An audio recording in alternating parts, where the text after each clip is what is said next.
कुलदीप बिश्नोई तो ये कह करके चुनाव जीतते रहे आज तक कि मैं अगला मुख्यमंत्री बनूंगा। अब तो ये भी कहा दिग्विजय ने कि हमारे तो 10 एमएलए हैं, सरकार में हमारा 20% हिस्सा है, हमारे पल्ले ही कुछ नहीं है। क्या वो मुख्यमंत्री बनने के लिए उन्होंने रिजाइन किया या अपने बेटे को राजनीति में स्थापित करने के लिए? नारे लगाए गए थे आया सीएम का, अब नारे लगेंगे गया सीएम।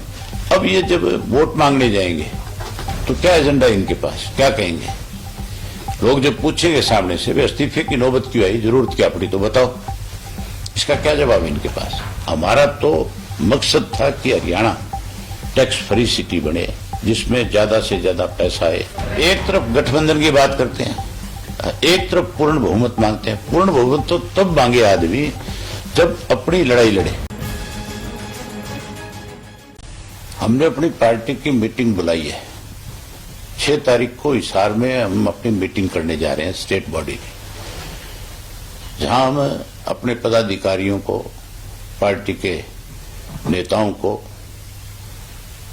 फतेहाबाद रैली में जो जिम्मेवारी उन्होंने निभाई है, जिस ढंग से उन्होंने काम किया, जहां उनको उसके लिए बधाई देंगे, वहीं आदमपुर चुनाव में उनकी क्या जिम्मेवारी है उसके लिए भी हम 6 तारीख को तय कर लेंगे।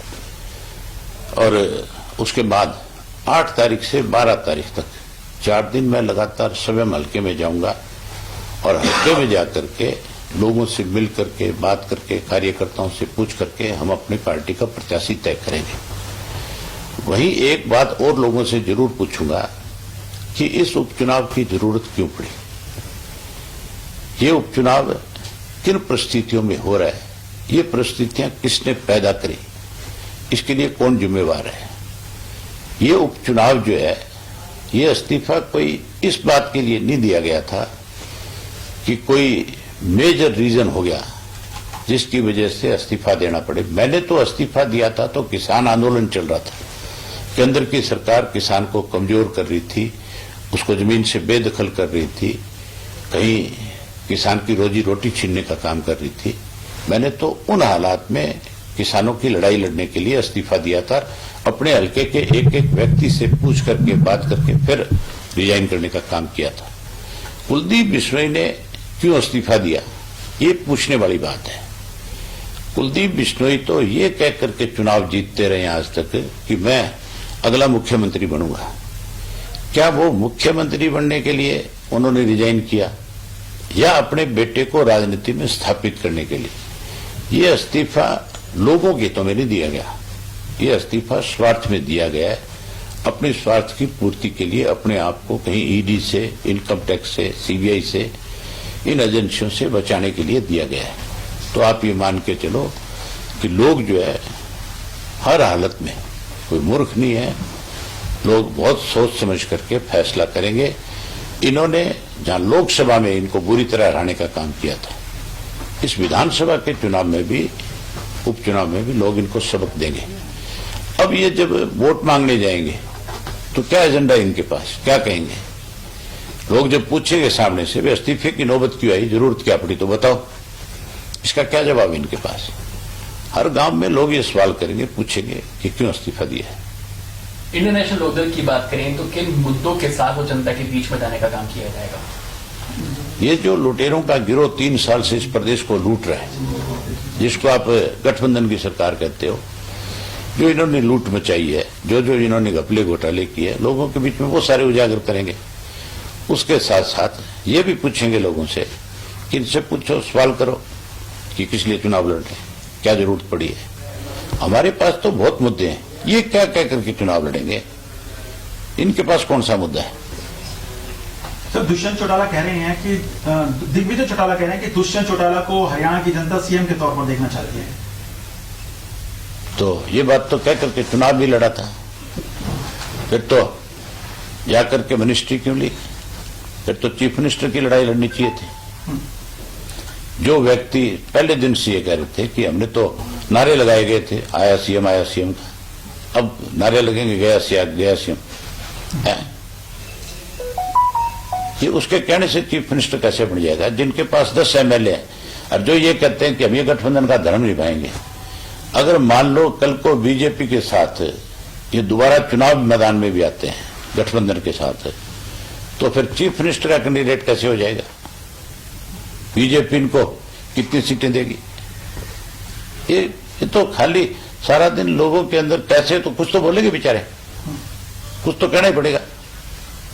दिग्विजय कहते हैं कि अगले 2024 के चुनाव में हमें पूर्ण बहुमत दीजिए और उसके बाद जो है दुष्यंत एक तरफ गठबंधन की बात करते हैं, एक तरफ पूर्ण बहुमत मांगते हैं। पूर्ण बहुमत तो तब मांगे आदमी जब अपनी लड़ाई लड़े, अपनी पार्टी पे लड़े। ये तो आज की तारीख के अंदर इनके पल्ले तो कुछ है ही नहीं। अब तो ये भी कहा दिग्विजय ने कि हमारे तो 10 MLA हैं, सरकार में हमारा 20% हिस्सा है, हमारे पल्ले ही कुछ नहीं है। जो ये कहते थे कि हम पता नहीं हरियाणा प्रदेश के युवाओं के लिए क्या कर देंगे, महिलाओं के लिए कर देंगे, जो कहते थे बूढ़ों की पेंशन बढ़ा देंगे, वो सभी हम ये बात स्वीकार करते हैं कि हमारे पल्ले तो सरकार में कुछ है ही नहीं। जो रोज मतलब अपने बयान सोच समझ करके देनी चाहिए कि क्या बोल रहे हैं। हम तो चाहते हैं कि मुख्यमंत्री जिस प्रयास में लगे हैं उसमें कामयाब हो, लेकिन मुझे नहीं लगता कि वो ये सफारी जो उनका सपना है उसको पूरा कर सके। अगर दृढ़ शक्ति के साथ काम करे तो मुख्यमंत्री ने आज तक पता नहीं कितनी बातें कही है, उनमें से कितनी चीज आज तक सिरे चढ़ी है। चौधरी ओम प्रकाश चौटाला तो जो मुख्यमंत्री होते ठान लेते थे उसको हर हालत में पूरा करते थे। डिज्नीलैंड चौधरी ओम प्रकाश चौटाला ने अपने स्टेट से 2 बार विधानसभा का सत्र बुला करके बाकायदा तौर पे कानूनन रूप दे करके भेज दिया था। वो तो सेंटर के अंदर उस वक्त अडवाणी जी गृह मंत्री थे, उन्होंने उसमें रुकावट पैदा करने का काम किया था। हमारा तो मकसद था कि हरियाणा टैक्स फ्री सिटी बने, जिसमें ज्यादा से ज्यादा पैसा आए और लोगों को ज्यादा से ज्यादा विकास के काम हो सके, उसका फायदा मिल सके। लेकिन आज की सरकार ने तो बहुत सारे फैसले किए, बहुत सारे फैसले बदले। अब ये सफारी बनेगी या किसी की सवारी बनेगी ये तो मुझे पता नहीं है। नहीं, आपकी सरकार में तो चलो अडवाणी जी ने रोड़े अटकाए थे, हाँ। लेकिन इस सरकार में तो बीजेपी की सरकार केंद्र में भी है। नहीं, अगर ये चीज बना रहे हैं, अगर इसके लिए कोई विधानसभा में ये बिल भी लेकर के आए तो हम तो उसका समर्थन करेंगे। हम तो चाहते हैं कि हमारे प्रदेश के अंदर ज्यादा से ज्यादा टूरिस्ट आए। हमारे प्रदेश के अंदर मैं तो चाहता हूं कि आज भी हरियाणा में कसिनो बने, आज भी डिज्नीलैंड बने। गोवा में अगर कसिनो हो सकता है तो हरियाणा में क्यों नहीं हो सकता?